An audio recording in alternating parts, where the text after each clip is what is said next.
And when you decide to come home, I'm here. So you're not seeing him right now? Nah, man. The moment Dr. Damon Kimes started speaking about his son, Damon Jr., the entire tone shifted, and it became clear this wasn't just another casual conversation. On Married to Medicine, there was a level of restraint in how he addressed it, like he was choosing his words carefully to protect something deeper. Damon, we got a lot of comments from viewers who didn't understand why you didn't tell Heavenly about Damon Jr.'s arrest. I'm sort of a quiet guy, so I don't feel like I gotta address everything. You all do not know the whole story, so don't assume you do because you see me on TV. You can best believe I handled that situation in the best way possible that a father could. Heavenly shared earlier about your son and his mental health. Anything else you want to share about how he's doing? Well, first I'll share that this has been the most difficult thing I've ever had to do. You got somebody, right, that you love and that you're close to, and then something happens and you don't know what it is. They don't know what it is. You're a doctor. You've read about all these things over and over again. I'm not psychiatry, but doggone it, I done read all the books. But I didn't know what the heck was going on. You're not prepared for that. Yeah. But I'll represent for him, whatever he's going for. If he sees me now, I'm here for you every day. And when you decide to come home, I'm here. So you're not seeing him right now? Nah, man.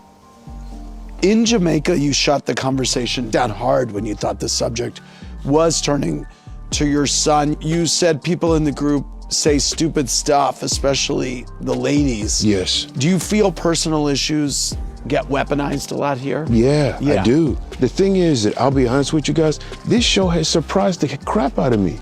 You know, when people make up lies about me, when they say I'm doing things I'm not doing. Then tell your wife not to do it to us! That's my man. That's your super ego. That's your super ego. They say opposites attract. But Damon, you do got to realize that your wife will say anything at any time about anybody, even if it's a rumor, she's going to bring it out, or she has said some untruths too. Yes. So a lot of times Yes. that can be retaliation. And she's doing it first. That's the thing. So a lot of times that can be retaliation against what your wife has said, because we know that your wife has definitely said something about everybody. For the people that I feel accountable for, I apologize, because she's the person she is, and she's going to say things that she's going to say. But I've not done it. Doesn't matter. You're a casualty of war, boo-boo. I've never disrespected nobody. So really, the truth is, whoever said things that they shouldn't have said about me shouldn't have said it. There was no reason for it. I don't care if you're mad at Heavenly. I could be mad at you. I'm not going to say something to Mimi or Jackie or I'm not going to say nothing to Toy. I'm not going to. I could go down. Do you feel like any of the guys has ever disrespected, any of the guys has ever said anything to any of the wives? I mean, I think that's the issue. It's not the guys, it's the women. Well, they get into it, and then we allow that to spill over into our stuff. And to Eugene's point earlier, we didn't used to do that. Now, we would have discussions, and they weren't always pretty. But once we got it out of our system, we were able to move on.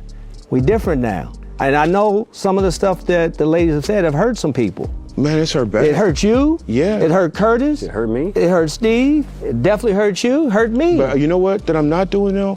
I'm not making the assumption that you guys have not spoken to your wives. And that's a fact. And you guys may have been making the assumption that I've not spoken. Have you spoken to Heavenly about things she said? We talk about everything. If I think something's wrong, I'm gonna say it's wrong. So I tell her, don't say certain things about the guys, because when they address you in the wrong way, then it becomes a whole issue for me. Does she take your advice? She's gotten better. They laughing. They all laughing. You said what? What Damon just did was he took accountability, though. He just said, hey, if she's done something to offend, I'm sorry. Real men stand up and they take accountability even if they're not wrong. But when you don't do that and you deflect, now we got a problem. I don't deflect. I don't, but I also don't. A hit dog will holler because I didn't say you. So I don't, that's fine. Who were you talking about? It's very obvious and clear. Mr. Bush, I suppose. Yeah, hey, he said it. All the hit dogs just hollered. Well, we are going to leave it there and get the ladies back out here. Thank you, gentlemen, very much. We'll be right back. That was good. Thanks, guys. Dr. Damon didn't go into heavy detail, and that stood out immediately. It felt intentional. The way he spoke suggested there are boundaries he refuses to cross publicly, especially when it comes to his son. That alone created tension, because not everything was being said outright, but enough was said to raise questions. Then the focus shifted to his marriage with Dr. Heavenly Kimes, and that's where things became even more layered. Damon acknowledged her behavior in a subtle way, without fully calling it out. It wasn't loud or confrontational, but it was there.